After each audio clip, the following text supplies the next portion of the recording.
For more than a decade, the United States military possessed a weapon so secret that it seemed to bend the laws of physics themselves. Shaped like nothing that had ever flown before and coated in radar-absorbing material, the F-117 Nighthawk was designed to do the impossible: become invisible. Developed in total secrecy inside Lockheed Martin's legendary Skunk Works under a classified program known as Senior Trend, the aircraft was not fast, not agile, and not beautiful by traditional standards, but it didn't need to be.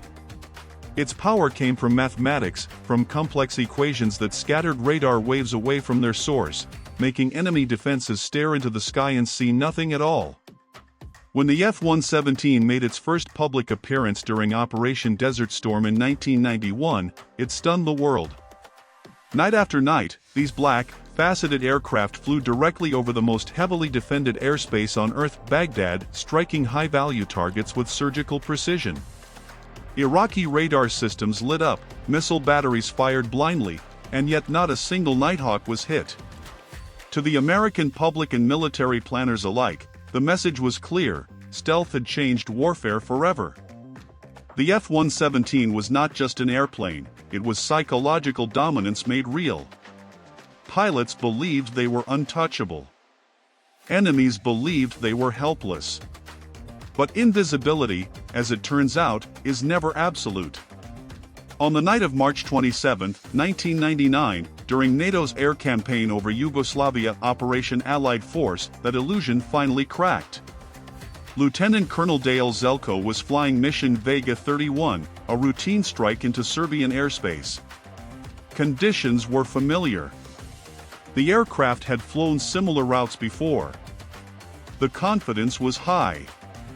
What Zelko didn't know was that on the ground, a Serbian air defense commander named Colonel Zoltan Dani was waiting. Dani was not impressed by American stealth mythology. He was an engineer by training, a tactician by instinct, and a master of improvisation. Commanding an aging Soviet-made SA-3 Goa missile battery from the 1960s, Dani understood that stealth aircraft were optimized to defeat high-frequency radar, not low-frequency systems.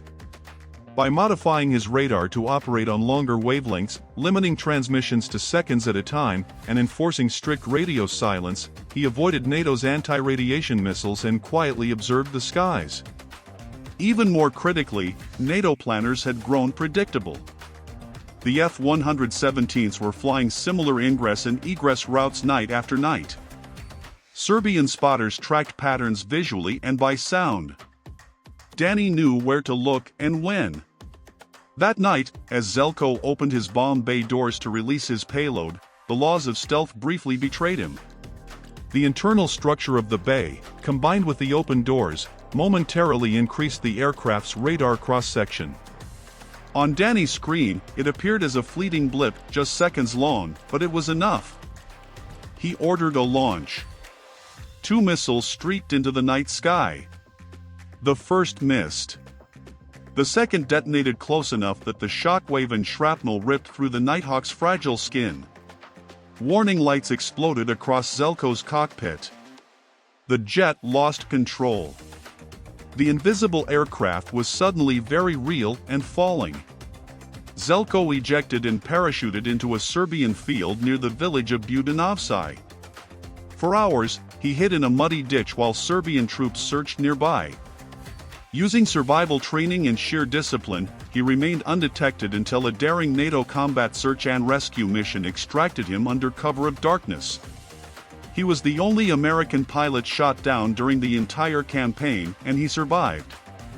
The wreckage of the F-117, burning in a Serbian field, became one of the most iconic images of modern warfare. Civilians posed with fragments of a jet that was never supposed to be seen, let alone destroyed. For the Pentagon, the loss was more than symbolic. Pieces of the aircraft's radar-absorbent coating and avionics were reportedly examined by foreign intelligence services, including Russia and China. Stealth was no longer a mystery, it was a challenge. Years later, something remarkable happened. Dale Zelko and Zoltan Dani met in person. The pilot and the man who shot him down shared a meal, spoke openly, and eventually formed an unlikely friendship. Their story became a powerful reminder that behind every radar screen and cockpit canopy are human beings thinking, adapting, and learning. Today, the shootdown of the F-117 stands as a turning point in military history. It proved that no technology is invincible, that arrogance can be as dangerous as any missile, and that warfare is an endless contest between innovation and adaptation. The Nighthawk was eventually retired, replaced by newer stealth aircraft like the F-22 and F-35, but its legacy will forever be tied to one night in Serbia when a 21st-century aircraft was defeated by a 20th-century missile, and a 19th-century truth: if humans can see patterns, they can exploit them. Because in modern war, invisibility isn't about being unseen forever.